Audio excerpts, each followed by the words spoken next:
Hey everyone, I am about to go to yoga, so we have to fly, but I wanted to talk to you today about the nonfiction books that I recommend the most. And at first, when I was just going through my bookshelf, I was like intimidated by like how many books I love, and then I kind of remembered, oh wait, this is not about my favorites, this is about the ones I recommend the most. And that helped a little, but I still have a huge massive pile in front of me. So let's get through these. The first one is Dr. Muter's Marvels. This is by Kristen O'Keefe Apowitz, and it's essentially like the history of medicine told in a really interesting way.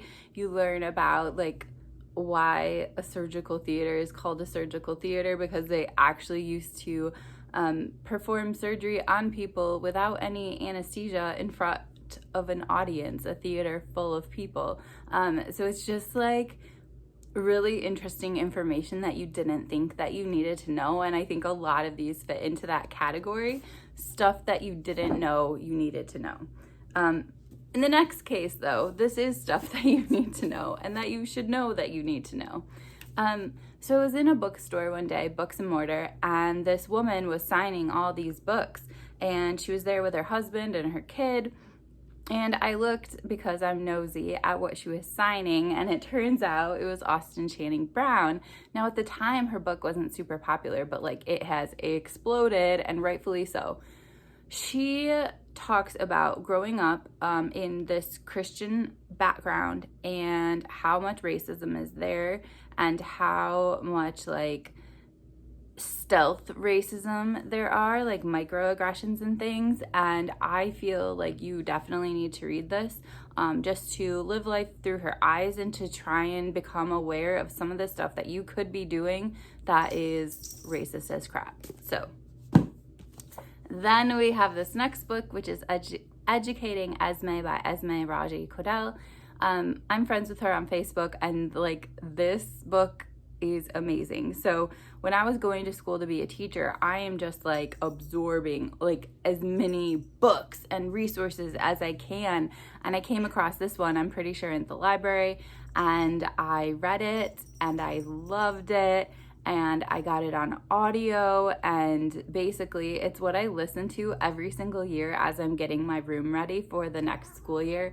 She is hilarious. She tells the truth. She doesn't like shy away from like the negative aspects of education, and yet she is there trying her best and trying to be super creative and think outside the box, and it is just amazing. She is now a school librarian in Chicago, by the way. So no longer in the classroom, but definitely still working with kids. Then we have Columbine by Dave Cullen. I feel like I still have makeup on my fingers. This is about Columbine, as you would think, but it just shared a lot of information that I didn't realize, that basically a lot of the stuff that has been reported by the media is actually inaccurate, and he goes into so much more, and I just found it super interesting. And as a teacher, super traumatic as well, because there have been close calls and it is scary. So D&D, Dungeons and Dragons. I've played a few times. I'm interested in it, but I don't play on a regular basis. But this book is so cool. So this kid, he went to school at Michigan State, which is probably only about an hour and a half from my apartment. And at Michigan State, there are these tunnels under the buildings, and he would like legit act out Dungeons and Dragons, not just around a table, but around campus with his friends. And he went missing in the tunnels under the school at Michigan State.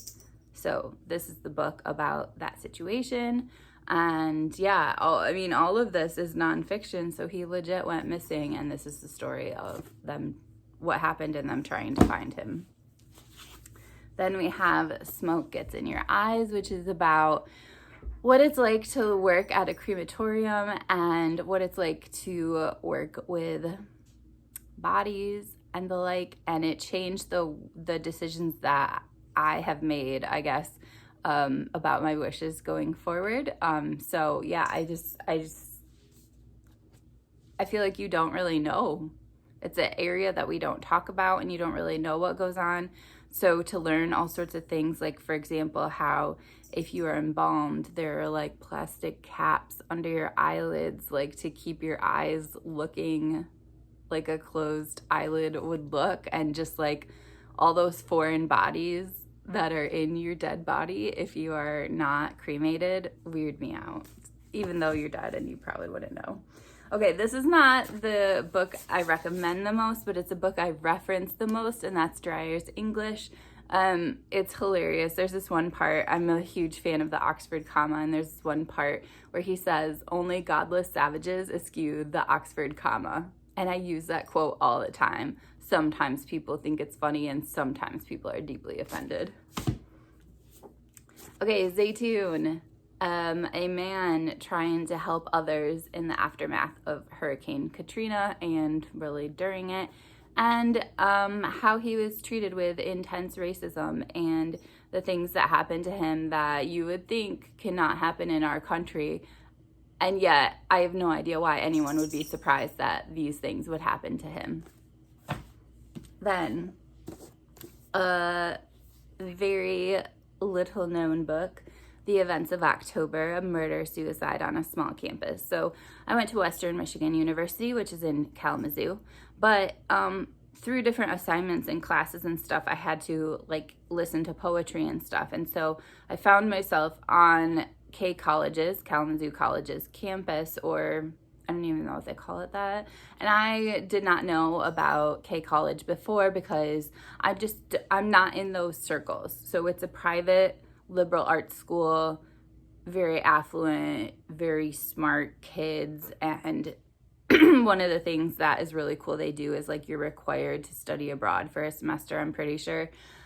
So anyway, it's just this campus that has always just mesmerized me. It's kind of like the idea of like going to a boarding school. Like it seems like otherworldly and like really interesting. Like how do those people live and all this stuff, and like what is it like to go to school there?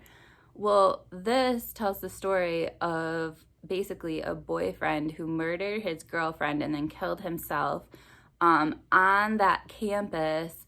Like not a ton of years before I went there. I feel like it was in the 90s. I graduated in 04 and like graduated from college in 09. So it's like just a little bit before I went there, but like this is just like the perfect college. And so like to learn about this just adds this really interesting true crime sort of a spin on things.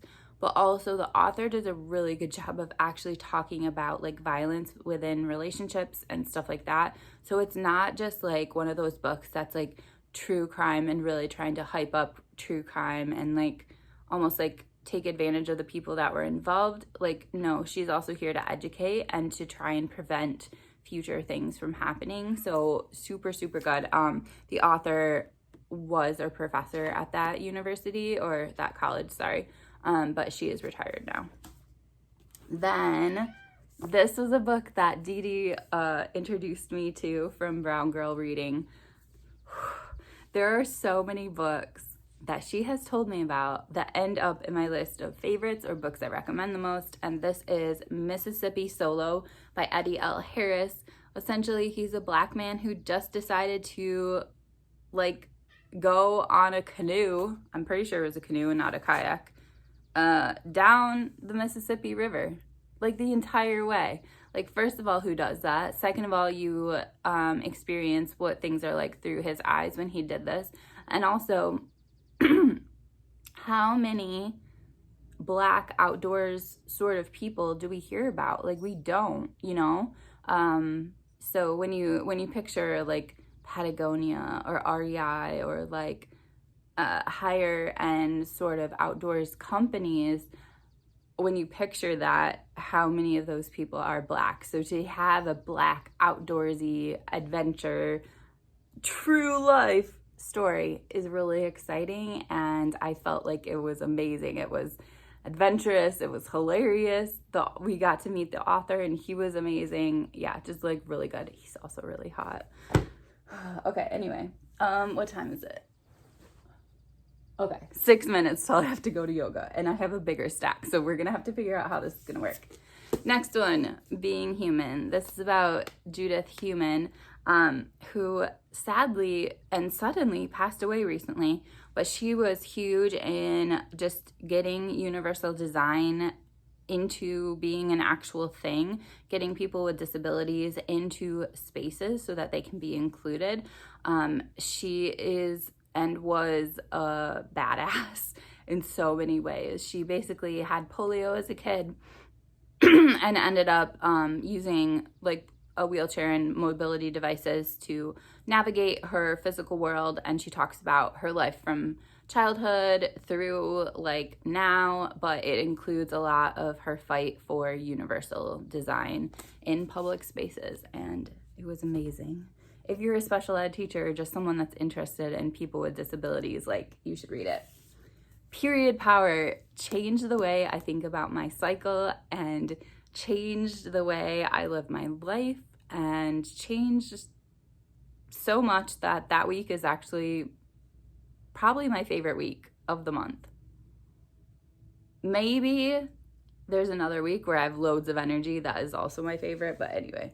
Okay. Underground by Will Hunt. Will Hunt is interested in underground spaces and kind of travels the world exploring different underground spaces and just like discovering what is beneath your feet, stuff you don't even know. So at the time when I read this, I learned that under my feet, my particular feet, was the second largest petrified rainforest in the world. And it's just like, you just don't think about stuff like that. Personal effects. If you are into reading books about careers that you could have had or careers that you're interested in that you didn't think you'd be interested in, just like stuff you want to know about, this guy is in charge of a company who basically goes in when there's some sort of a disaster and helps with the management of that and with the cleanup of that and just all the stuff that an organization would not be able to do on their own because they don't experience disasters day after day after day, whereas this company has experience in that area. So he talks about not just from his work mindset, just like different disasters and different things that he's been part of. But he also talks about how you can increase your odds of staying safe in different situations. And I found it absolutely amazing. The other thing that was really amazing for me and was like a way to check myself, the author actually ended up writing me a note after this. And like, I am so grateful. Like, he is the best person. But you have an image of him based on the way he starts the book, based on what his role is. At least I did, and my image was completely wrong because he's actually like a gay man, and I just found, was he gay or bi? But it's just like, you can't form opinions of people because people are so complex and there's so many beautiful aspects of them outside of how you might judge them. And like, I was called out on that, and yeah, I just thought that this book was absolutely amazing for like about a trillion different reasons. This Is Going to Hurt by Adam Kay. This is hilarious. This is basically a story of like a doctor like kind of going through medical school and then, I don't know what it's called, but like doing his practice stuff, junior doctor, afterwards before he becomes like a legit doctor. And he at the start of the book is going through different rotations and doing different things, but he ends up being a gynecologist. He no longer is a gynecologist, he's a comedian, and this book will show why he's a comedian. But essentially, he talks about different crazy situations that have happened to him when he was a gynecologist, but even the most intense, horrible stuff, he views in a really good way, with some humor when it's appropriate and sorrow when it's not appropriate. And so yeah, this book is not just all laughs and giggles. There are some intense parts of it, but I would say overall it is absolutely hilarious. Okay, I think I'm supposed to leave for yoga, so I am going to stop and I will come back after yoga because I don't want to rush through the next ones.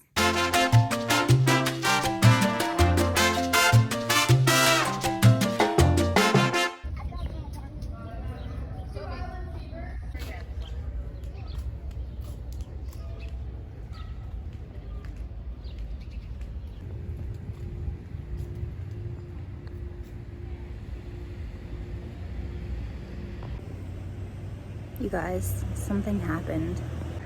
I have my own table at the library.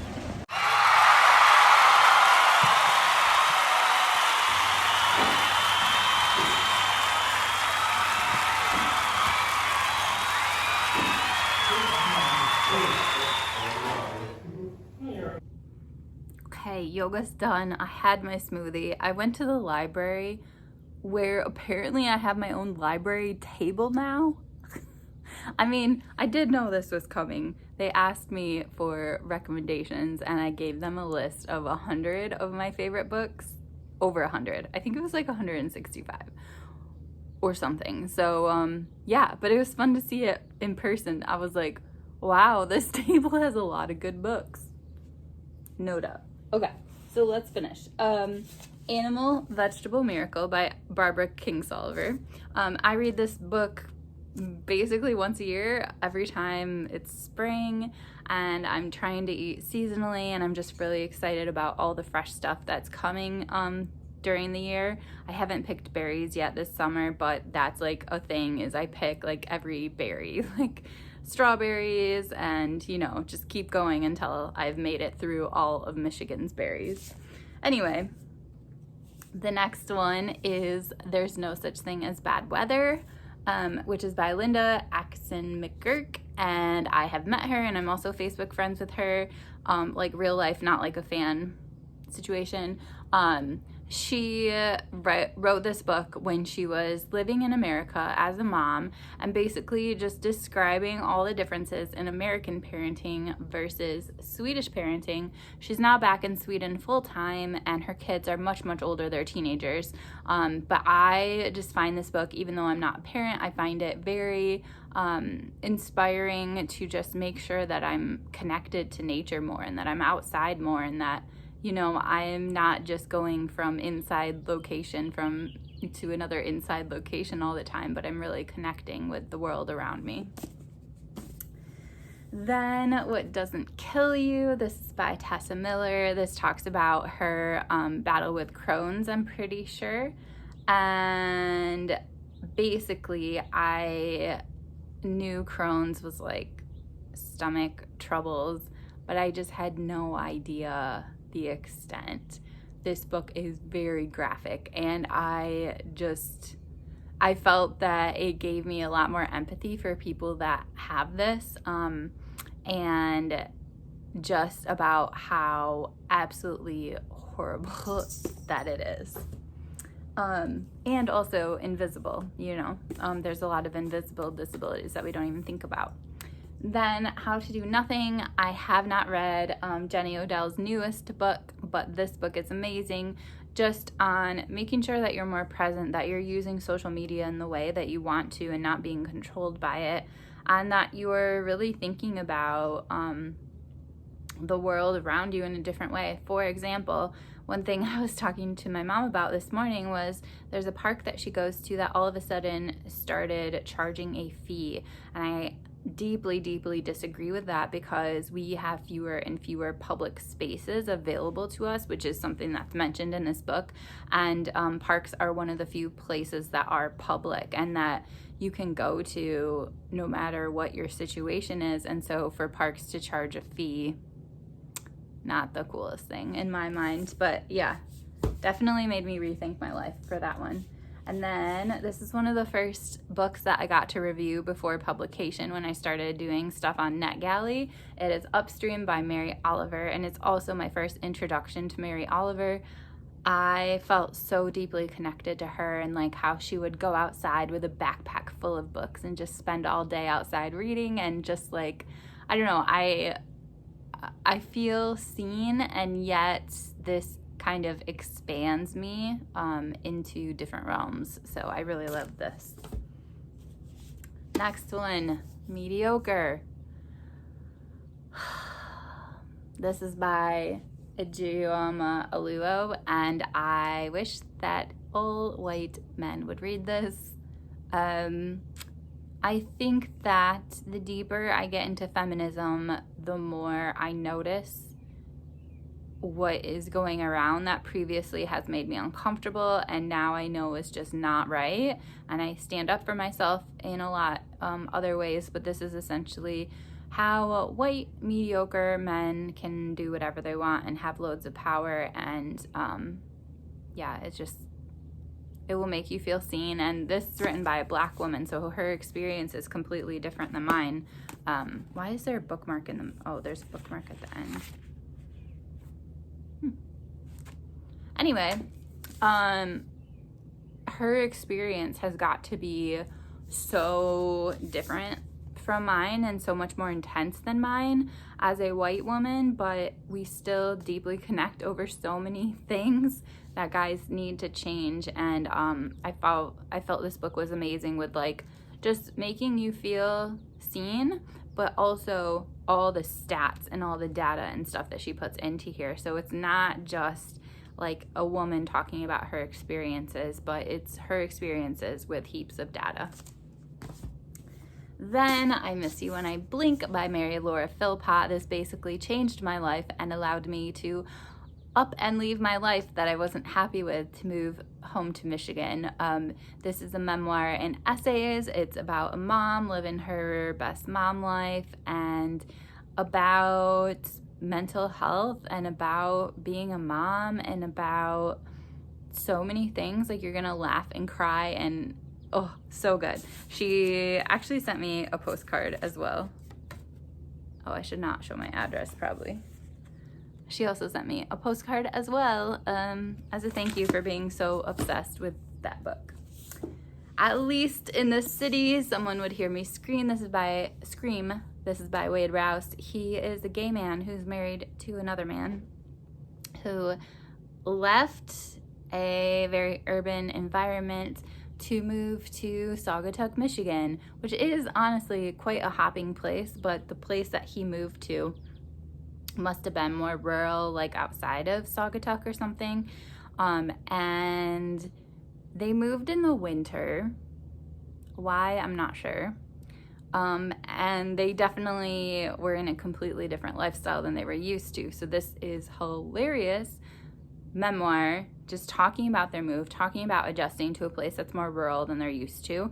And Saugatuck, just a bit of background information, is like gay Michigan. Like, it is like, if you look around along Lake Michigan, it is like the #1 like pride city, I would say.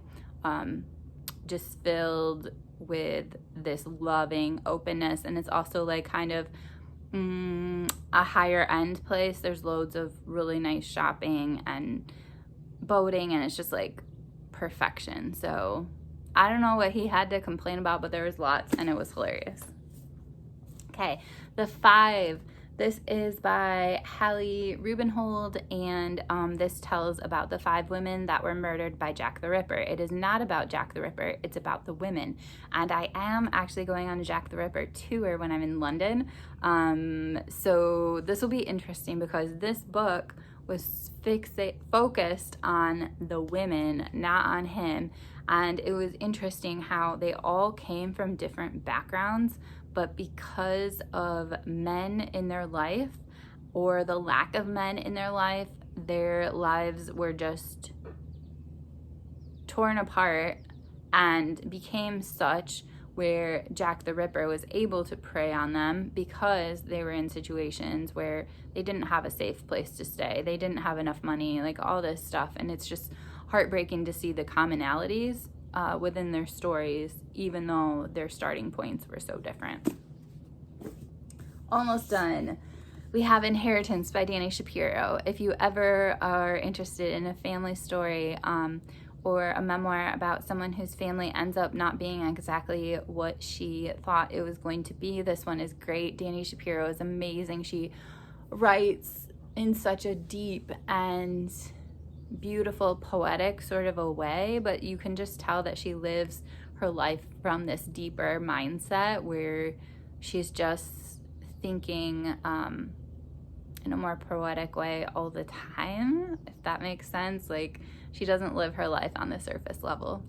But this book is about her taking a DNA test and finding out that her father is not her father.